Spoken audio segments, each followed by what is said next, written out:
I used to believe that time heals everything, that if you stay quiet long enough, the pain would somehow dissolve, just like rain fades into the earth. But I was wrong. Some wounds don't heal with time. They heal when you finally face the person who caused them and show them what love truly looks like, even when they never deserved it. Hi, I'm not here to make you pity me. I'm here to tell you a story, my story. So if you've ever loved someone who tried to erase everything you were, stay with me till the end, because I promise this one will stay with you for a long time.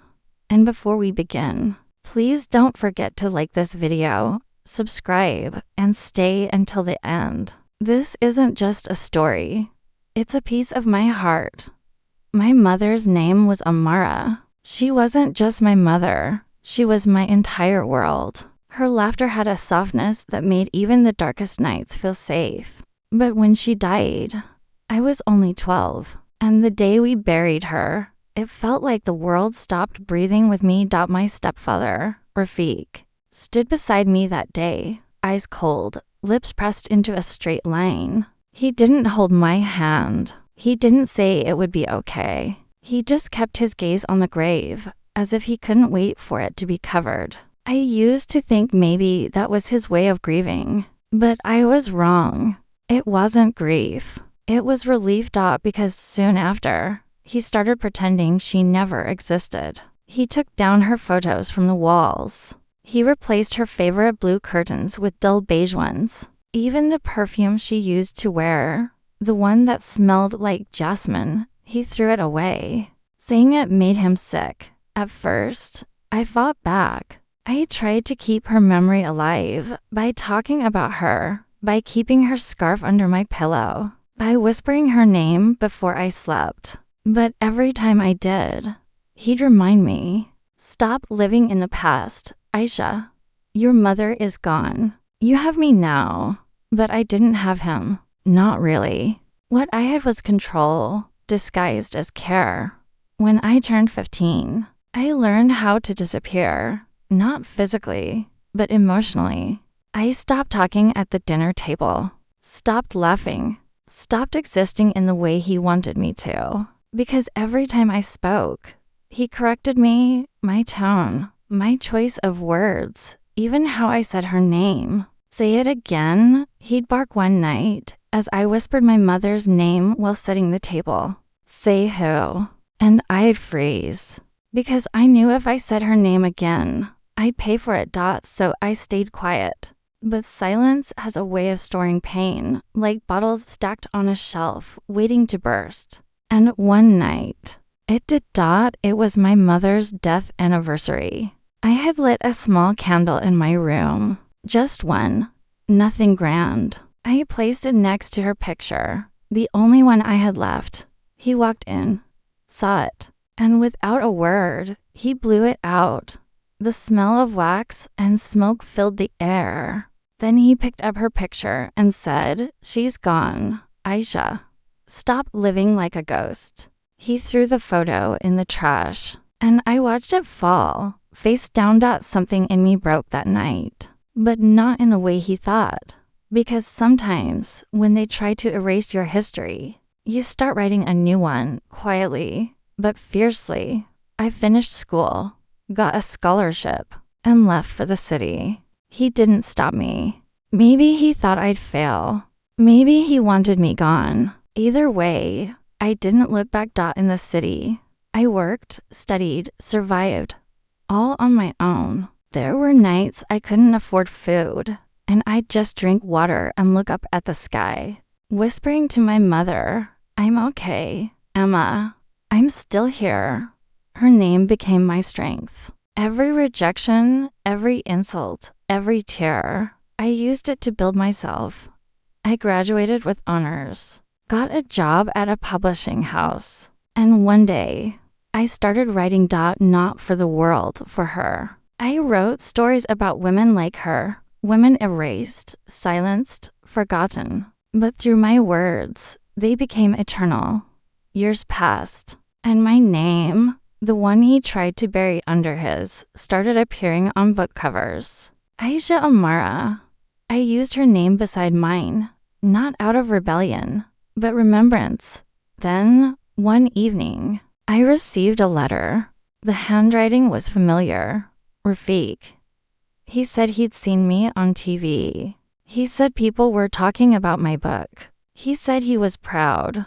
But the last line, that's the one that stayed with me. He wrote, "Your mother would have been happy to see you like this." It was the first time he'd written her name in 10 years. Months later, I returned home. The house looked smaller, older, quieter. Rafiq was sitting in the garden, his hair gray, his hands trembling slightly. He looked at me like he was seeing a ghost. We didn't talk for a while. Then he said, "I read your book. You wrote about her, didn't you?" I nodded. He looked away. His eyes were wet. "She loved Jasmine," he whispered. It was such a small sentence, but it hit me like thunder, because that was the first time in all those years he'd said something kind about her. I smiled softly. "Yes," I said. "She did." He nodded, and for the first time, there was peace between us, not forgiveness, not apology, just peace. Before I left, I walked into the living room. On the wall, there was a photo of my mother, the same one he had thrown away, framed, clean. He must have found it, repaired it, put it back. I stood there for a long time, my eyes stinging with tears I didn't know I still had. He came up behind me and said quietly, "I couldn't erase her. I tried, but she never left." And that's when I realized I didn't need to hate him anymore, because my mother's love had already won. Now, when people ask me how I became a writer, I tell them I was raised by a woman who refused to die, not in spirit, not in memory. And every word I write, every story I tell, is my way of keeping her alive. You see, he tried to erase her name, but I made sure he never forgot it. Sometimes I think about that night, the one when he threw her photograph away. The sound of the frame hitting the floor still echoes somewhere inside me. Back then, I thought my silence would protect her memory, but I was wrong. Silence doesn't protect, it decays. And the more I stayed quiet, the easier it became for him to rewrite history. When I left home for the city, I wasn't running away. I was searching for air, for a space where I could breathe without permission. The city was loud, restless, and cruel, but it was honest. It didn't pretend to love me, didn't mock my sadness, didn't erase my memories. It just existed, like a blank page waiting to be written on. I started working at a small bookstore near my university. The smell of paper, the sound of rustling pages, it reminded me of her bedtime stories. She used to tell me that every woman carries two stories, the one she lives and the one she hides. And maybe, just maybe, one day they merge when you're brave enough to speak your truth. At the bookstore, I met Sarah, my first real friend. She was everything I wasn't. Loud, bold, fearless. She used to call me Ghost Girl because I barely spoke at first. But somehow, she saw right through me. One night, we sat on the store's rooftop watching the city lights shimmer like distant stars. She asked, "Why do you look like someone's always watching you?" And I remember saying, "Because someone always was." I told her about my stepfather, about my mother, about how he erased her from everything, even from me. She listened quietly, then said something I never forgot. "You can't let someone else be the editor of your story. Aisha, write it yourself." That night, I made a promise to her, to my mother, and to myself that one day, I'd write something that carried my mother's soul in every word. Years passed in between exams, shifts, and lonely nights. But even in my exhaustion, I kept writing little pieces of her. A poem about jasmine flowers, A story about a woman who spoke through silence. A letter to a daughter she'd never see grow up. It was as if my heart refused to let her die quietly. Sometimes, when I felt lost, I'd imagine her beside me. I could almost hear her voice saying, "Don't let bitterness make you small. My love, be kind, but be unbreakable." And I tried, even when money was tight, even when my landlord banged on the door for rent, even when I saw families laughing in cafes and felt that hollow ache in my chest. Because deep down, I wanted to make her proud, not through anger, but through grace.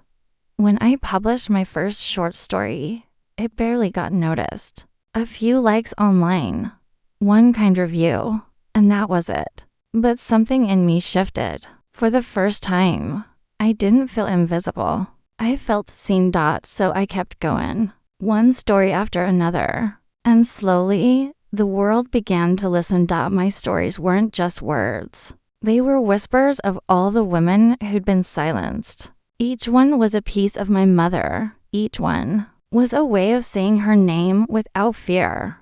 One night, I got an email from a major publishing house. They wanted to turn my stories into a book. I sat there, staring at the screen, my hands trembling. The first thing I thought was, she should have been here to see this. But then I realized, maybe she was. Maybe she'd never really left. When the book finally came out, I titled it The Woman Who Wasn't Forgotten. And right under my name, I added hers, by Aisha Amara. People told me it sounded poetic, but to me, it was sacred. It was my rebellion written in ink. The night of the book launch, I wore a white dress, the color my mother loved most. As I stood on the stage, the audience blurred into the soft glow of lights. I looked up, smiled, and said, "This is for the woman who taught me that love doesn't die when people do." When the applause came, it didn't sound like noise. It sounded like peace. After the event, I checked my phone, dozens of messages, emails. Congratulations. But one message froze me. It was from Rafiq. He had written, "I saw your interview. You used her name. I didn't think you'd still remember." My chest tightened. I wanted to delete it, to ignore it like he ignored every part of her. But I couldn't, because somehow, I wanted him to know that remembering her was never a choice. It was my duty. I didn't reply that night. Instead, I lit a candle by my window and whispered, "Emma, he knows your name again." And for the first time in years, I slept peacefully. Months later, a journalist asked me during an interview, "What inspired your book?" And I said softly, "My mother once told me that memory is louder than death." I just decided to prove her right. When that clip went viral, I got thousands of messages from women around the world, each one telling me about someone they lost, someone they were told to forget. And I realized something powerful. By remembering her, I helped others remember their own. Still, sometimes, when I closed my eyes, I saw that little girl, the one standing by the grave, holding back tears while the man beside her stayed silent. I wished I could hug her and say, "One day, they'll say her name again, and it'll be because of you." A few months after the book launch, another letter came in the mail. This time, it wasn't typed. It was handwritten, shaky, but sincere. "Aisha, I kept her photograph all these years. I didn't throw it away completely. I couldn't. I tried to forget her. But every night when I closed my eyes, I saw her smile. Maybe I hated her for leaving me. Maybe that's why I punished you. I'm sorry. I hope one day you'll forgive an old fool." I stared at that letter for hours. Tears blurred the ink until the words became waves. I didn't know if forgiveness was something I could give. But I knew this. He remembered her. He said her name again. And that was enough. That night, I visited her grave for the first time in years. The air smelled of jasmine. I knelt down, tracing her name carved in stone. It was fading, just like he had tried to fade her from my life. But I smiled and said, "Don't worry, Emma. I made sure the world remembers you now." And I swear, for a moment, I felt the breeze wrap around me like an embrace. If grief has taught me anything, it's this: love doesn't need permission to survive. You can bury it, deny it, erase it, but it always finds its way back. And sometimes, the most powerful revenge isn't anger. It's remembrance. It's saying the name they tried to silence, out loud and without fear. I said it then, and I'll say it now. Amara, you live through me. There's something no one tells you about healing. It's not a straight line. It's a circle. You find yourself revisiting old places, old memories, old wounds. But every time you return, you're a little stronger than before. After that letter from my stepfather, I thought I had closure. I told myself I'd forgiven him, at least enough to move forward. But forgiveness isn't a single act. It's something you choose again and again, every time the past whispers your name. And my past whispered often. It whispered when people praised my strength. It whispered when I saw fathers holding their daughters. It whispered whenever I heard the word family. Sometimes I still felt that ache, the one that comes from knowing you were never fully loved by the people who should have protected you. But instead of breaking me, it built me. Every ache became a part of my armor. The success of my book changed everything. I was invited to panels, interviews, award ceremonies, places I never imagined I'd belong. I traveled to cities I'd only seen in dreams, spoke to audiences who cried when I told my story. But in the quiet moments after the lights dimmed and the applause faded, I would sit alone, thinking of her, because none of this, not one piece of it, was for fame. It was all for her, for my mother. And somewhere, in that growing success, I realized something profound. The revenge I thought I wanted wasn't to hurt him. It was to honor her, to make sure that the woman he tried to erase was the very reason I rose. A year after the book's release, I was invited to give a speech at a charity gala for women's education. As I stepped onto the stage, I saw him in the crowd. Rafiq, my stepfather, older, frailer, but unmistakably him. My heart stopped for a second. I hadn't seen him in years. He looked smaller somehow, not in size, but in presence, like a man carrying too many ghosts. After the event, as people crowded around for photos, I saw him waiting quietly in the back. He didn't speak when I approached him. He just held out a small box. Inside was a gold locket. It was old, slightly tarnished, but familiar. I opened it. Inside was a tiny picture of my mother. And on the other side, a younger version of me. I gasped. I thought he had thrown it away years ago. He looked down, ashamed. "I kept it," he said softly. I just couldn't face it. And in that moment, I saw not the man who hurt me, but a man haunted by his own mistakes. He didn't ask for forgiveness this time. He didn't make excuses. He just said, "She would be proud of you." And I realized that was enough. We didn't talk much after that. He moved to a quiet town by the sea. Every now and then, he'd send me short letters, nothing emotional, just updates about his health or a poem he read that reminded him of my mother. It was awkward, imperfect, but it was something. And maybe, in another lifetime, that would have been enough for both of us. Years passed. My book became more than a story.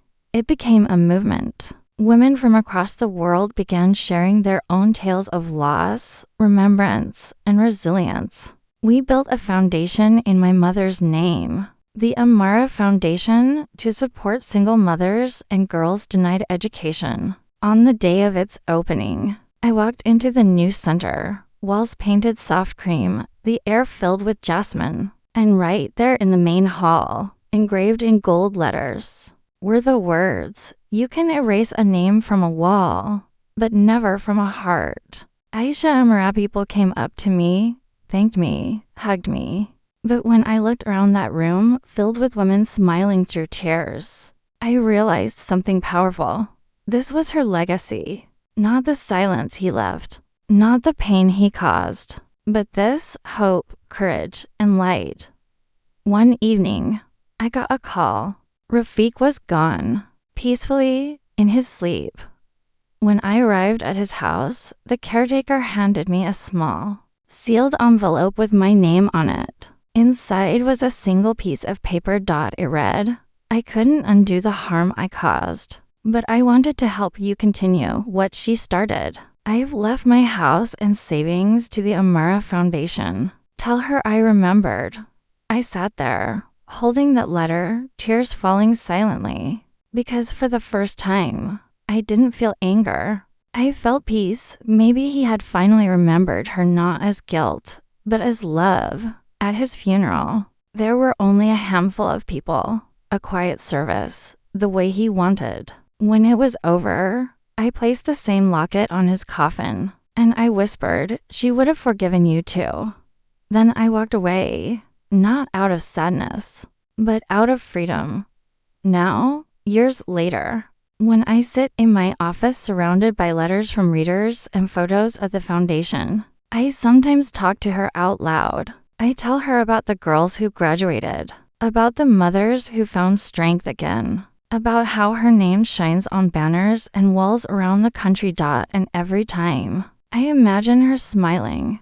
That soft, knowing smile she always had. The girl I once was, that quiet, broken version of me, she's still inside somewhere. But now she stands taller, speaks louder, and knows that love, real love, never dies. I remember someone once told me, forgiveness is giving up the hope that the past could have been different. And I think they were right, because I can't change what happened. I can't change the pain, the silence, or the years I spent feeling unwanted. But I can choose what that pain becomes. I can choose to turn it into purpose. And that's exactly what I did. If my stepfather tried to erase my mother's name, then I made sure her name became unerasable, carved into hearts, spoken by thousands, immortalized in ink. She once told me that love is the quietest form of resistance. And maybe she was right, because I didn't fight him with hatred. I fought him with memory, with creation, with love. Sometimes, late at night, when I walk through the foundation halls, I pass by a framed quote we keep near the entrance. The one I wrote during my lowest days. They buried her name in silence. I built her a monument made of words. Every time I read it, I feel her beside me, within me, everywhere. And I whispered to her, softly, "We did it, Amma." Because this was never about revenge. It was about remembrance, about proving that love, real love, doesn't fade with time, or pain, or even death. It simply transforms. And in that transformation, I found myself.